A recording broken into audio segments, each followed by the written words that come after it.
Psalm 58 for the choir director, set to Al-Tasheth, a Miktam of David. Do you indeed speak righteousness, O gods? Do you judge uprightly, O sons of men? No, in heart you work unrighteousness. On earth you weigh out the violence of your hands. The wicked are estranged from the womb, and those who go astray lies. These who speak lies go astray from their birth. They have venom like the venom of a serpent, like a deaf cobra that stops up its ear, so that it does not hear the voice of a charmer or the skillful caster of spells. O God, shatter their teeth in their mouth. Break out the fangs of the young lions, O Lord. Let them flow away like water that runs off. When he aims his arrows, let them be as headless shafts.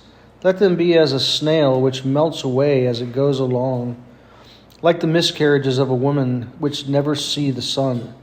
Before your pots can feel the fire of thorns, he will sweep them away with a whirlwind, the green and the burning alike. The righteous will rejoice when he sees the vengeance. He will wash his feet in the blood of the wicked. And men will say, surely there is a reward for the righteous. Surely there is a God who judges on earth.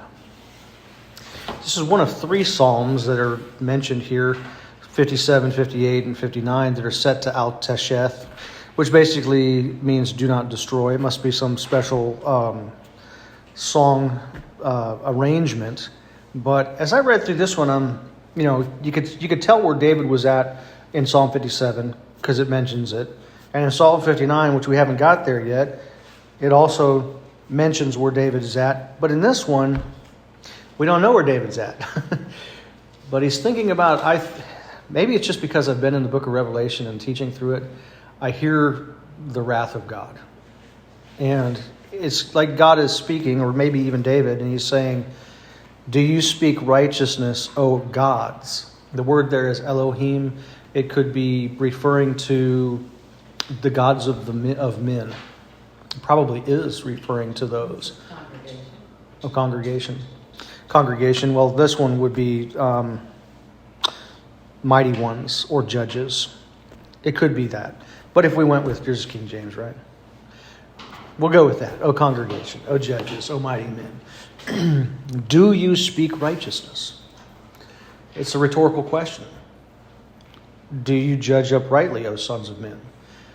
They're questioning, God or David is questioning this group of individuals who have gathered together. Do you speak righteousness? You don't have to go very far to look and see those who are, think about our own court system. Do they judge righteously? Do they speak righteousness? Do our lawmakers speak righteous? Do the people who are in the positions of authority, do they speak righteousness? Do they do uprightly? No. No. And David looking out there and he's seeing all this and he says, no, you don't. Because in your heart you work unrighteousness. You say things that sound like they're good, but in your heart it's all unrighteousness. And there's a disconnect between the words that are spoken and what's actually happening. There are certain people who can say something in a certain way while they're doing something to harm you, to make it feel like what they're doing is good, if that makes any sense. They'll butter you up on one side while stabbing you in the back on the other. And that's the way of the deceiver. They're like the serpent. No, in heart you work unrighteousness. On earth you weigh out violence. You weigh out the violence of your hands. Instead of judging righteously, they're weighing out violence. Instead of doing what's good, they're doing what is evil. And that's a problem. There's a disconnect there. And so David points it out and says, look, these wicked, they're estranged from God.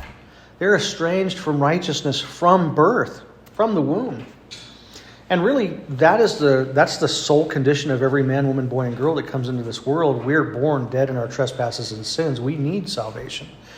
But there are some people that they are bent on it. Honestly, we're all bent on it. We're bent on evil from the very beginning.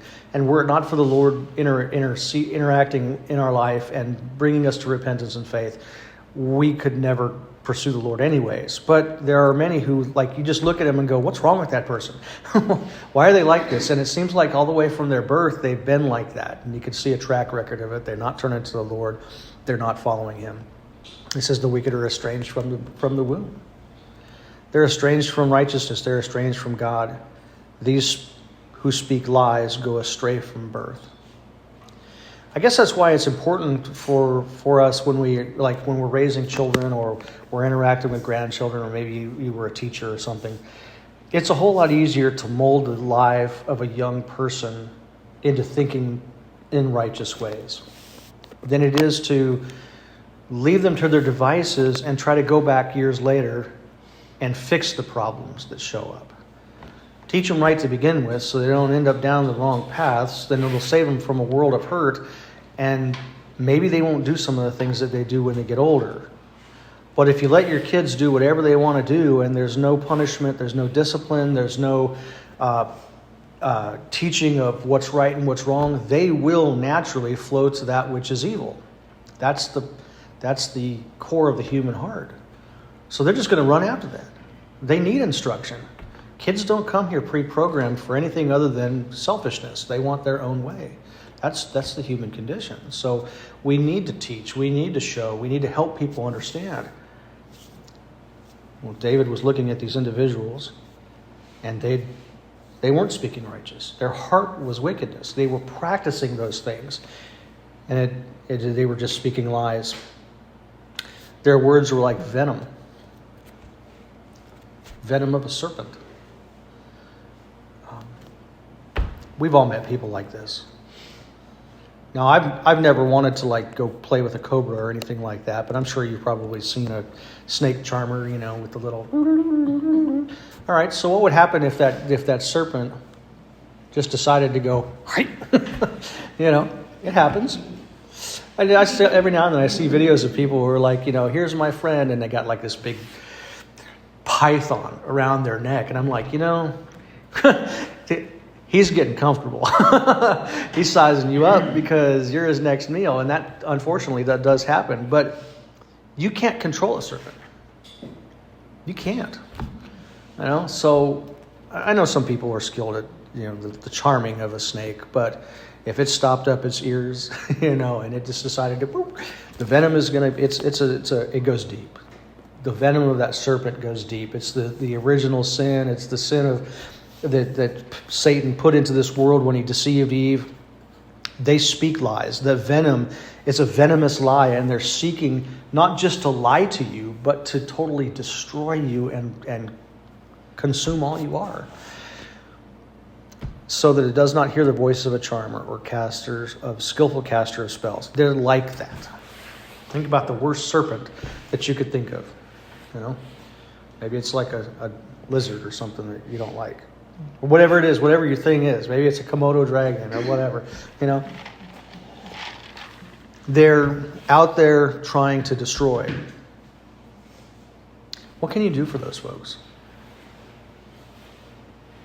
Well, I think what David does here is appropriate.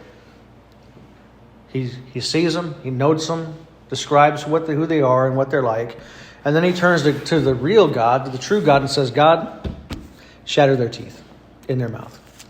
They're speaking lies. They're speaking deceit. They're speaking unrighteousness.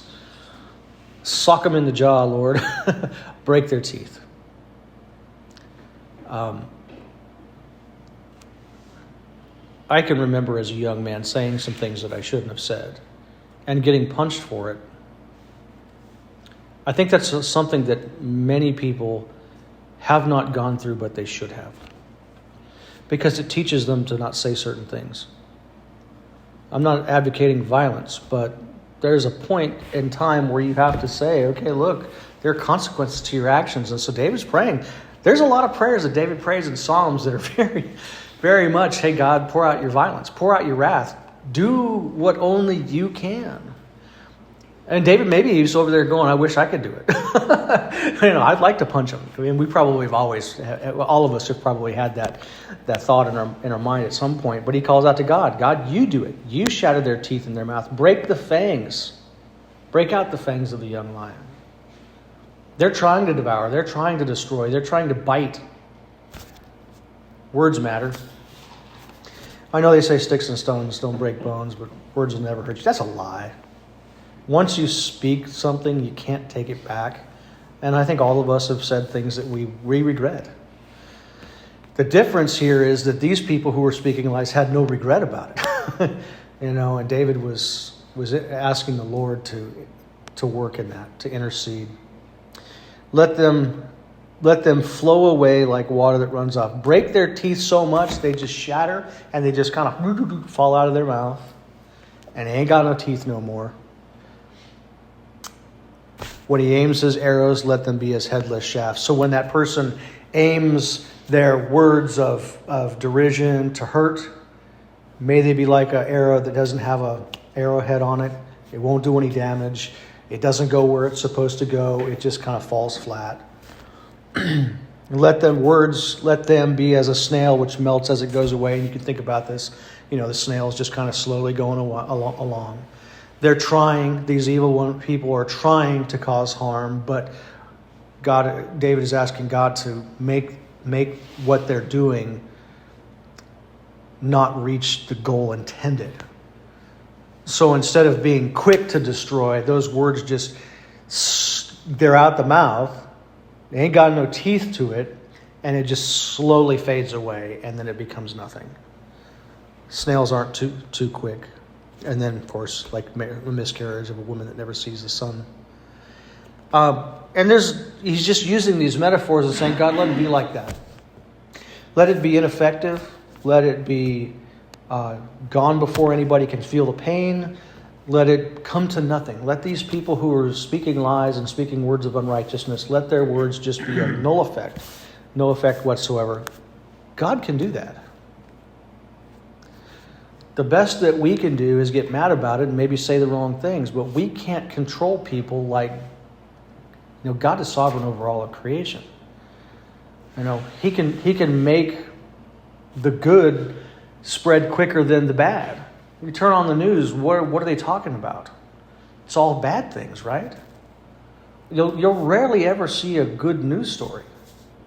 I mean, it might be good news stories on there from the aspect of, well-written, well-researched, all the facts, but you rarely ever see something about a good thing. It's always, somebody who got carjacked, a shooting, a war or whatever, and it's never, local citizen helps a neighbor across the road. You don't ever see that. Who wants to see that? Sensational sells more. But we should applaud that. We should seek that. Instead of highlighting the negative, we should be pursuing that which is righteous. The world goes after that which is unrighteous. So David is asking the Lord to sweep that all away like a whirlwind. Just take it away, Lord. Just take all of that away. And so when God does that, he breaks out the teeth in their mouth and carries them away. The righteous will rejoice when he sees the vengeance. The vengeance of God is going to come. And a lot of people are wondering, how much longer, O Lord? How long will God allow these things to occur? And, there's a lot of things that are concerning in our world and things that shouldn't be happening. How long, O Lord? Well, when God pours out his vengeance, the righteous will rejoice. Because those wicked ones will get what they deserve. All of us deserve punishment. The Lord is gracious to give us salvation as he brings us to repentance. But for those who blatantly outright reject the Lord and walk in sin and they have no regard whatsoever for God, the day of reckoning is coming for them. They could have had grace. They could have had forgiveness.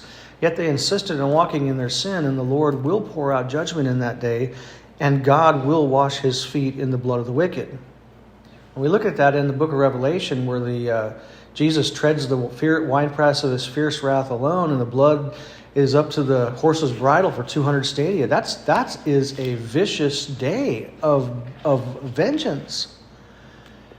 God will do that. Is God just in that? Absolutely. He's punishing the wicked and he's saving the righteous.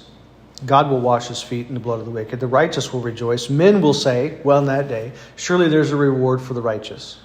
Surely there is a God who judges the earth. What are people saying right now when they see things that are going on that shouldn't be? Where's God? Why does God let this happen? But when God shows up and judges the world, the tune changes. Surely there is a God who judges. Surely there's a God who judges. And here he is. He's doing it. He's judging. And the righteous will cheer him on going, yes. Think about all the people who are going to watch the Super Bowl this weekend. They're going to cheer on their favorite team. I won't watch it because I don't really care one way or the other. They're going to cheer on their favorite team, but we'll cheer on the Lord when he comes and has his day of vengeance, his year of retribution. And the Lord will conquer all of his enemies. Perhaps David was looking forward to that and saying, Lord, deal with them now. I know you're going to deal with them later. And his trust was in God. You and I can only do so much to stop the wicked. But the biggest thing we can do is pray and ask God to take care of them. And God can do a whole lot more than we can to bring those people either to judgment or to repentance, which we hope for repentance, but he will judge the wickedness and he will judge the earth.